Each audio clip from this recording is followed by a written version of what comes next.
Salut les amis de la team Azabache, j'espère que vous allez bien. Aujourd'hui, je profite de ce jour de pluie en Bretagne pour t'expliquer ce que moi je ressens, quelle est ma vérité en termes du consentement du cheval, et je profite de la sieste de Kiorli pour faire cette petite vidéo. Parce que oui, en ce moment, on voit souvent Aïcha, on voit souvent sa pouliche et on voit très peu Kiorli. Donc voilà notre petit étalon adorable. On parle de consentement au travail ou de consentement au box. Moi, je te dis, voici le type de consentement que j'obtiens avec mon cheval. C'est que par exemple, tu n'as pas de porte à ce box-là. Comme ça, il peut aller librement dans sa prairie d'un hectare qui est en haut, rester sur sa terrasse ou aller dans son box lorsqu'il en a besoin. Aujourd'hui, tu vois, on a un gros orage. J'ai pas envie de laisser mon cheval dans la prairie parce qu'une des deux prairies n'est pas équipée d'un abri. Malheureusement, j'ai pas pu en mettre partout.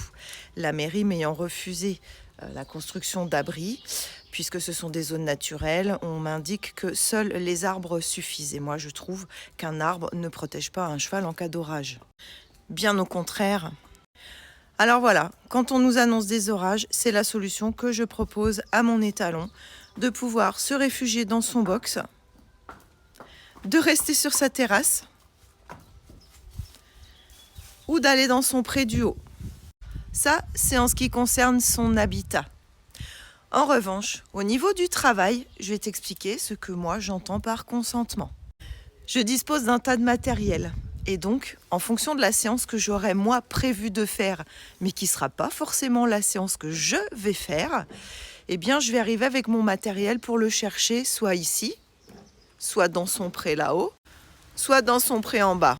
Souvent, lorsque vous avez des chevaux qui n'ont que box, manège et carrière, bien entendu qu'ils sont contents comme tout de sortir de leur box pour se rendre dans leur carrière ou dans leur manège, puisque c'est la seule activité qui lui est proposée. Ici, comme tu peux voir, c'est très roots, c'est très simple, mais le cheval, il a la liberté de s'exprimer. Et je te garantis que quand tu arrives avec ton petit filet ou ton petit caveçon ou ton petit surfait ou tout matériel destiné au travail et que le cheval connaît par cœur, crois-moi que s'il n'a pas envie de venir, tu le sais tout de suite. Parce qu'un cheval qui a la liberté d'aller et venir, même si aujourd'hui ils sont domestiqués, même si on est obligé de mettre des clôtures puisque nos chevaux ne peuvent plus vivre comme à l'époque de la préhistoire, puisque les chevaux sont nomades à la base, tout comme nous bougions en fonction des ressources disponibles. Fatalement, la législation étant ce qu'elle est, les parcelles étant réduites de plus en plus par les constructions massives, nos chevaux se retrouvent de plus en plus enfermés, mais on n'est pas obligé de les boucler.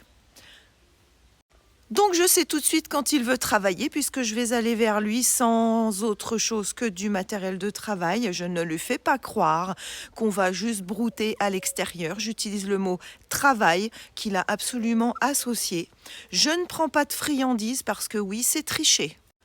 Et si je vois mon cheval se barrer dans l'autre sens, c'est que clairement, il n'a pas envie de travailler. Alors parfois, c'est un jeu entre lui et moi parce que il va repartir, donc je vais lui dire, écoute, tant pis, c'est pas grave. Et du coup, il va redescendre et il va attendre que je lui mette le licol et que je l'emmène en salle de pansage pour le préparer.